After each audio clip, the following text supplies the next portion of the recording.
Have you ever seen a UFO? Bigfoot or some ghosts? On Tactiles, there's Susie. She is the host. We really like to hear from you. You can tell us then all about the aliens. And if you're one of them, we really need to know. We really need to know. Really need to know, or we will come and get you in the night.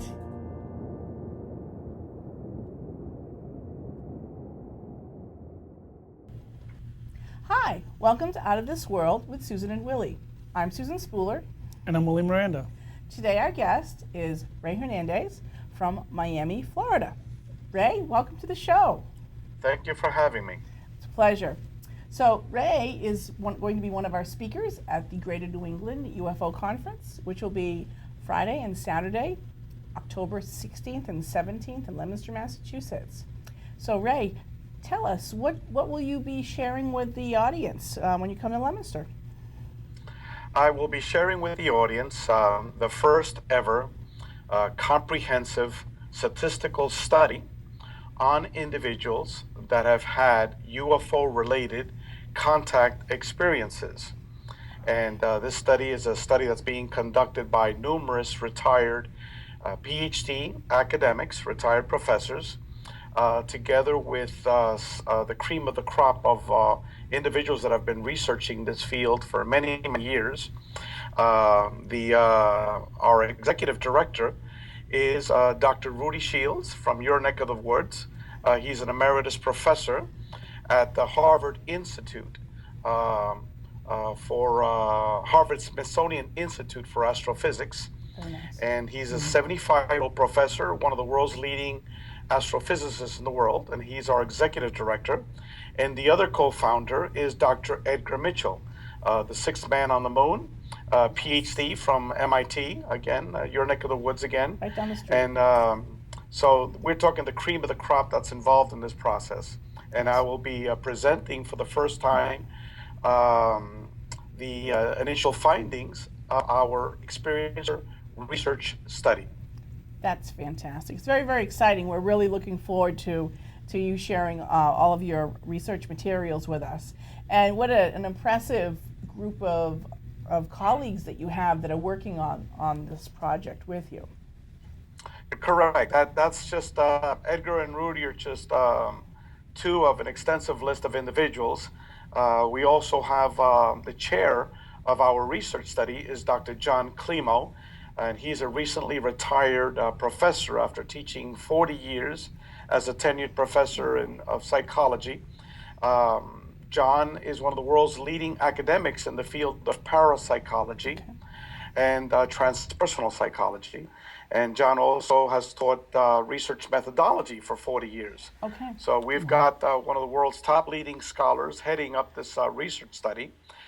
We've also have, as part of our group, a neuroscientist, a PhD neuroscientist, Dr. Bob Davis, who also recently retired after teaching for 30 years at the State University of New York.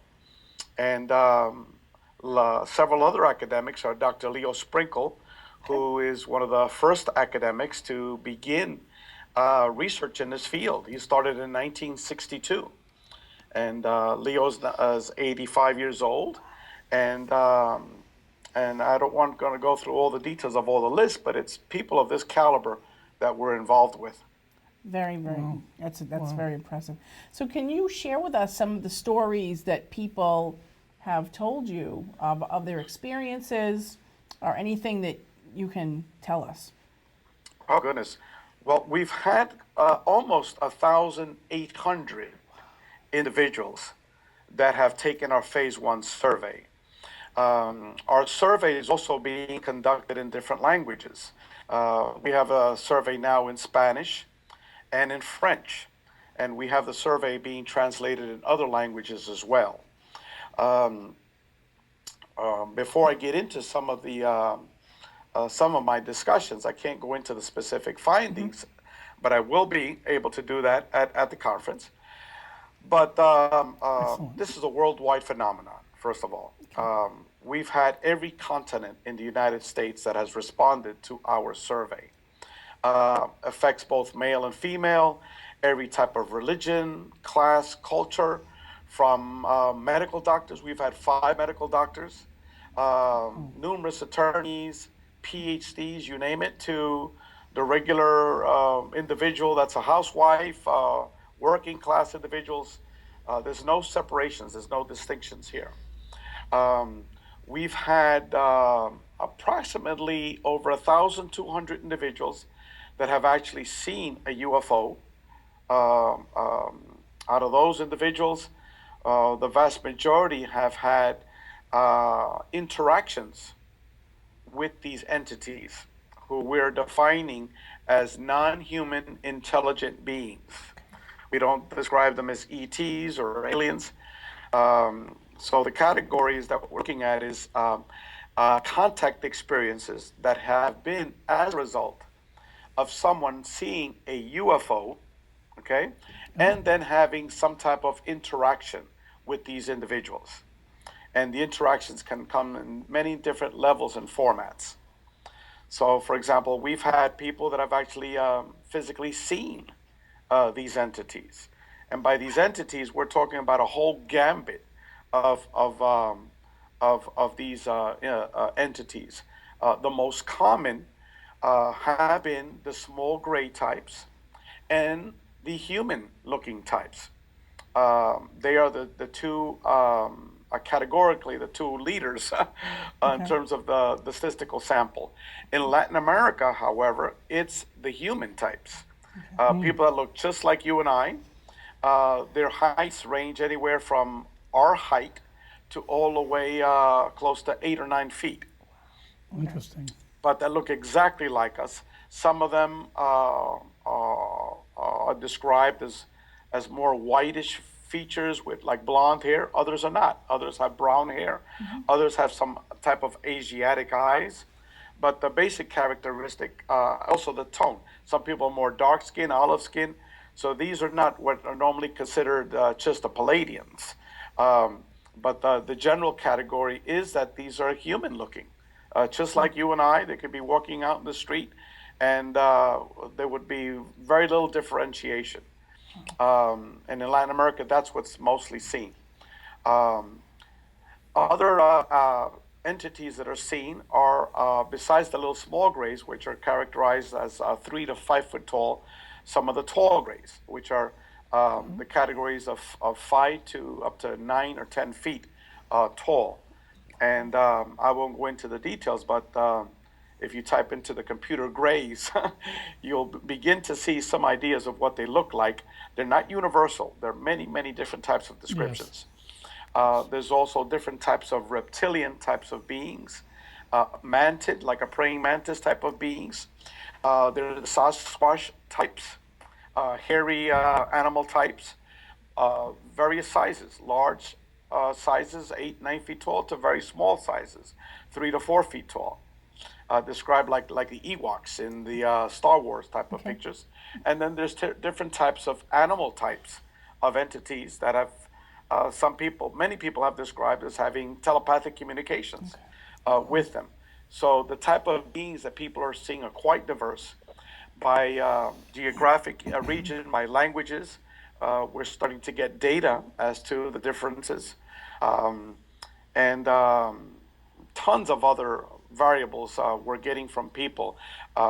Maybe I could go over some generalities with you Sure. that might be of interest. Oh, That'd yeah. be great. Thank you. Okay. Yes. Let me give you some several generalities. One aspect that we found that was quite intriguing is that approximately 7 out of 10 individuals that have had UFO-related contact experiences have also had out-of-body experiences. Okay. Yep. Doesn't necessarily mean that they're abducted. No. Approximately 7 out of 10 individuals have had contact, but with no abductions.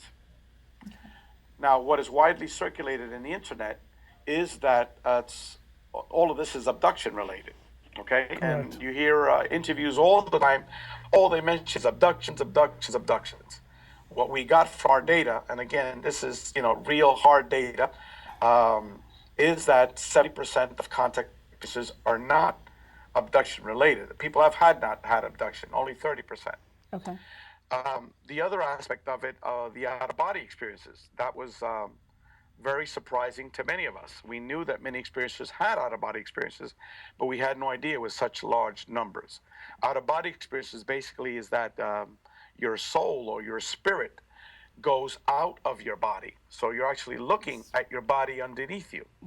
Right. And it's the first stage towards a near-death experience. If anyone is familiar with a near-death experience, that's what many of the individuals that have had NDEs describe. The first step is coming out of their body. They're in a physical or soul type of state, and they're looking at their body underneath them. Another characteristic is actually the topic of near-death experience.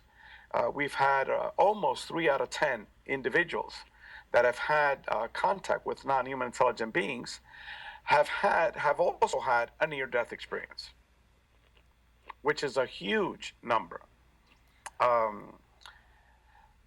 These are just some of the findings that are just absolutely fascinating.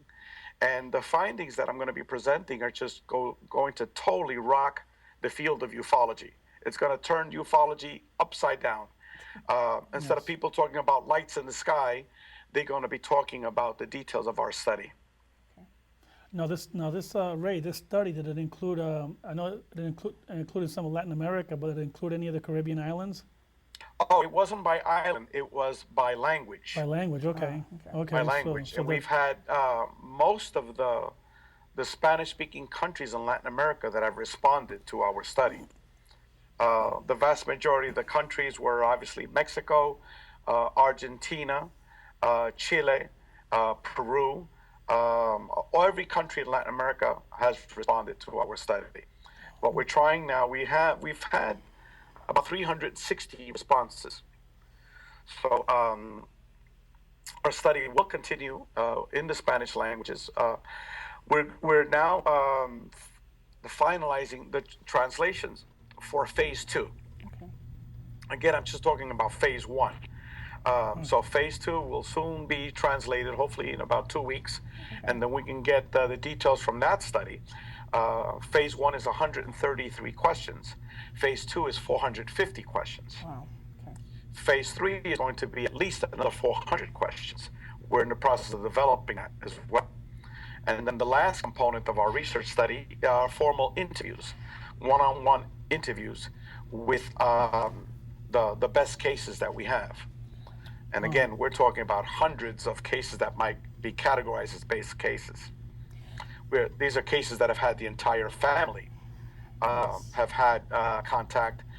People have both seen it, telepathic communications, you name it. It's like these are huge, monstrous cases. Is this also going to be like generational? Like families who have had experiences and their families before them? Yes, we did ask that question in our phase 2, and the vast majority of our cases have had generational contact experiences.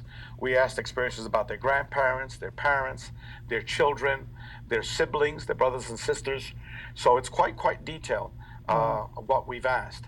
And what we found out is that, again, I would have to go back to the actual data, but a very large percentage of the cases have had at least their spouse have been witnesses to these contact experiences, and many of them, their children. Their spouses is different because a lot of people don't speak with their parents about their experiences, let alone their grandparents. But we did find, I think it was maybe at least 25% of the cases have indicated that their parents have had contact with non-human intelligent beings. So that's their parents. And again, most people do not speak with their parents about these things. We do.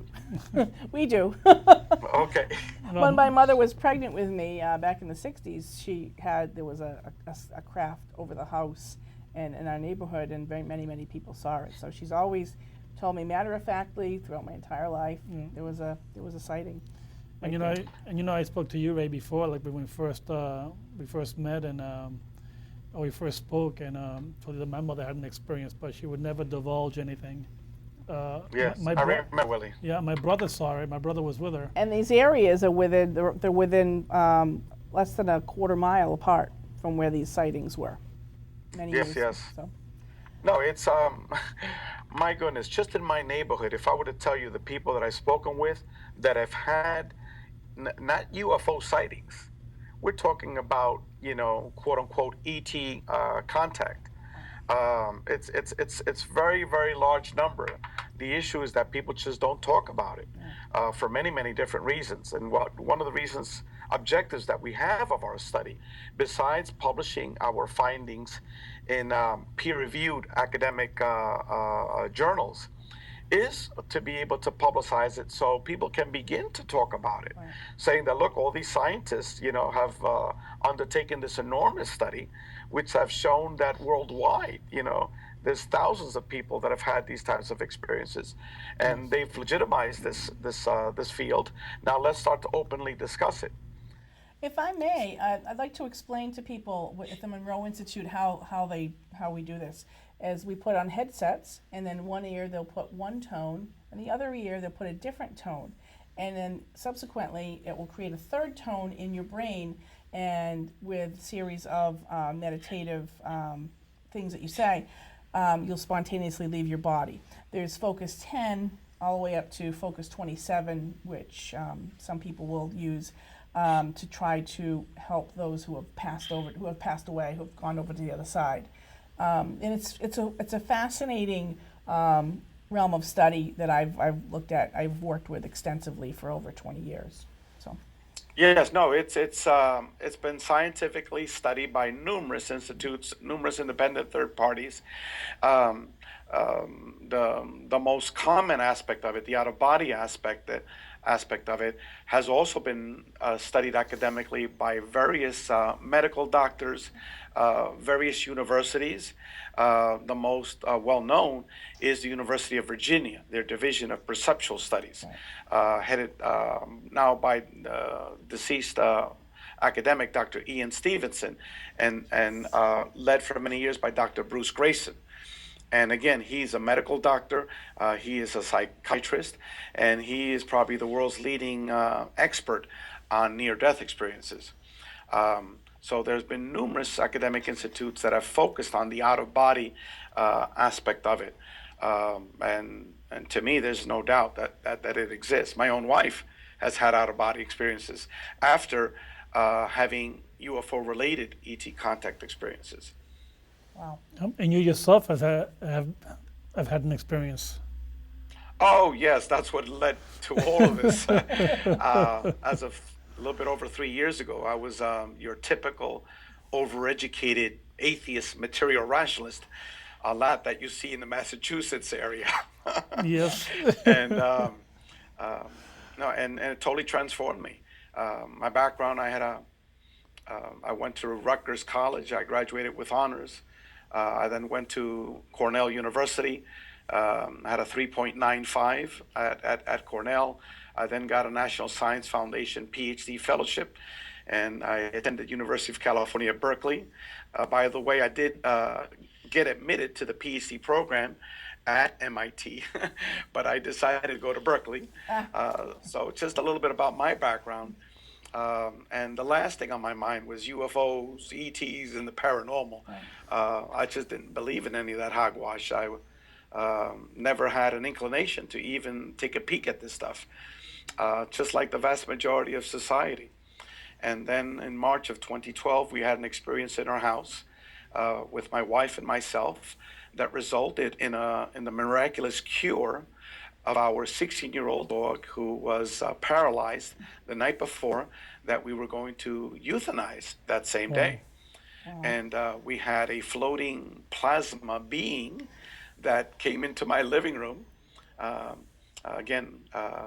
It must have floated through the wall or a window or something, because our house was completely locked, and put me to sleep, took my wife away. My wife disappeared in front of me together with the dog.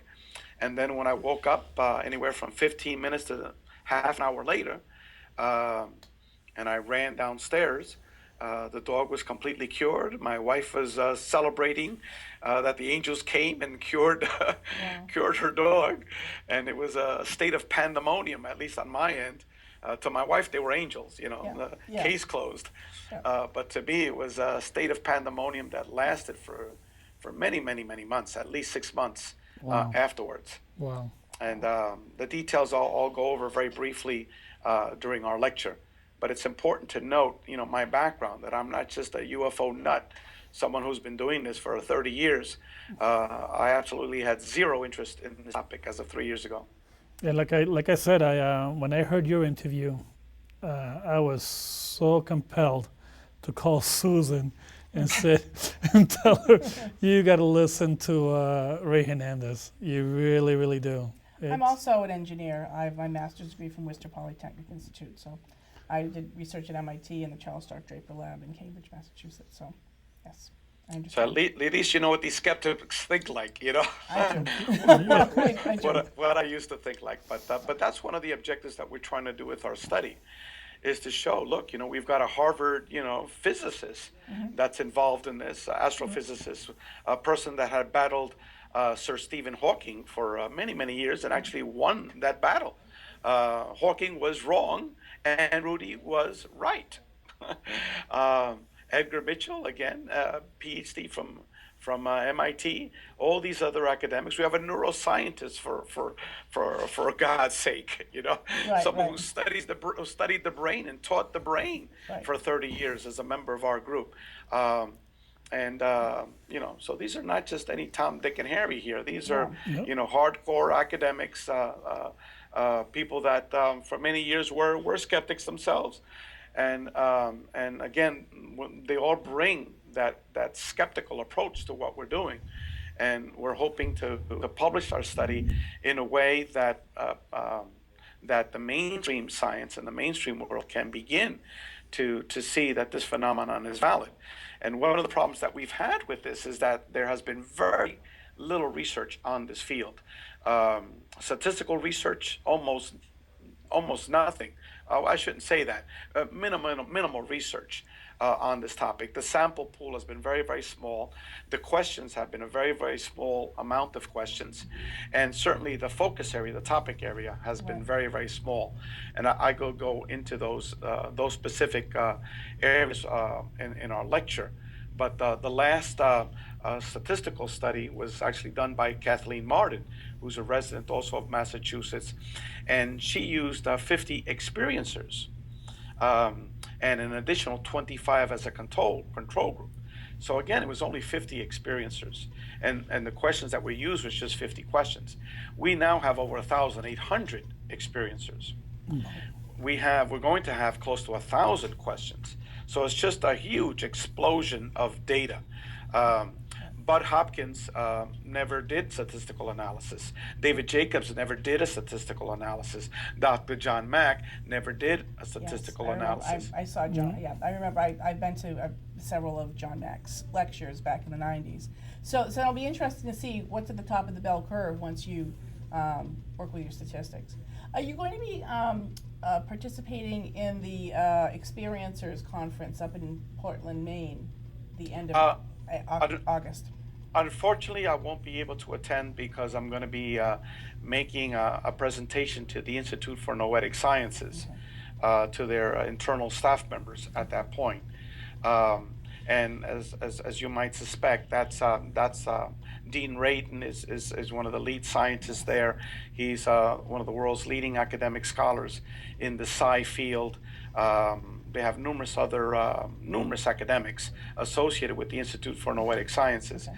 So this will be an attempt to try to bridge a working relationship, and also to bring Edgar Mitchell back to the Institute for Noetic Sciences, because one of my objectives over there is to get, not only for them, but also for the folks at the Moreau Institute, for the folks at the Division of Perceptual Studies, for the folks at the peer group and numerous of these other research organizations, to begin to deal with the pink elephant in the room.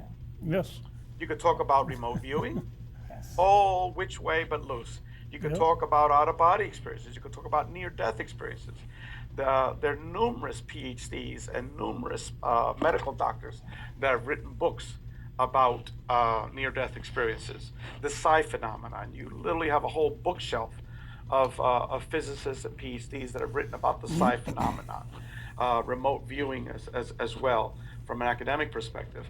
But what about individuals that have had contact experiences Right. associated with UFO-related contact? No, that's taboo. You can't go near that. Okay, so what we're trying to do with Free is to discuss the pink elephant in the room, which is we believe that this will be the most fruitful avenue for getting information about remote viewing, about the psi phenomenon, et cetera, et cetera, et cetera, because you have a live person that you're able to talk to. Not only one, you have tens of thousands, perhaps millions of individuals that have had these types of experiences, and from a diversity of experiences. You have people that have actually gotten science and physics downloads from these ETs. Yes. Close to 30% of individuals that have had UFO-related contact experiences have gotten downloads of advanced science and physics. We have a separate physics group that's working on that. And Rudy's heavily involved with that. We just sent him this lady from Australia who sent him some information about pre-Big Bang and post-Big Bang and the true nature of our multidimensional universe. And it matches up almost exactly what Rudy has come up with independently as a physicist. Is that right? Wow. Oh, no, and that's just a little tip of the iceberg. I could go on with more than 100 cases like this that we've been working on. So you guys don't know anything. The world doesn't know anything. What we're dealing with is so explosive. And I think ufology, instead of focusing on the track that they've been focusing on for all of these years, once they find out what we have, which is really it's putting an illumination light to this is what you need to be focusing on. Right. And once folks understand what we're doing, it's going to totally rock ufology. Right. So, well, we thank you very much for joining us today, and we look forward to seeing you in October at the Greater New England UFO Conference. The website is www.newenglandufo.com. All the information will be on there, and we're so excited that you'll be coming up from Miami to see us. Well, thank you for the invitation. I'm very excited. I can't wait to give both of you a big hug. Same here, Ray. All right. Okay then. It's been a pleasure. Thank you. Have a Equally great so. day. Okay. Have a great day, Ray. Bye-bye. Bye-bye. Bye-bye. Have you ever seen a UFO? Bigfoot or some ghosts? Contact us, there's Susie. She is the host. We really like to hear from you. You can tell us then all about the aliens. And if you're one of them, we really need to know. We really need to know. Really need to know, or we will come and get you in the night.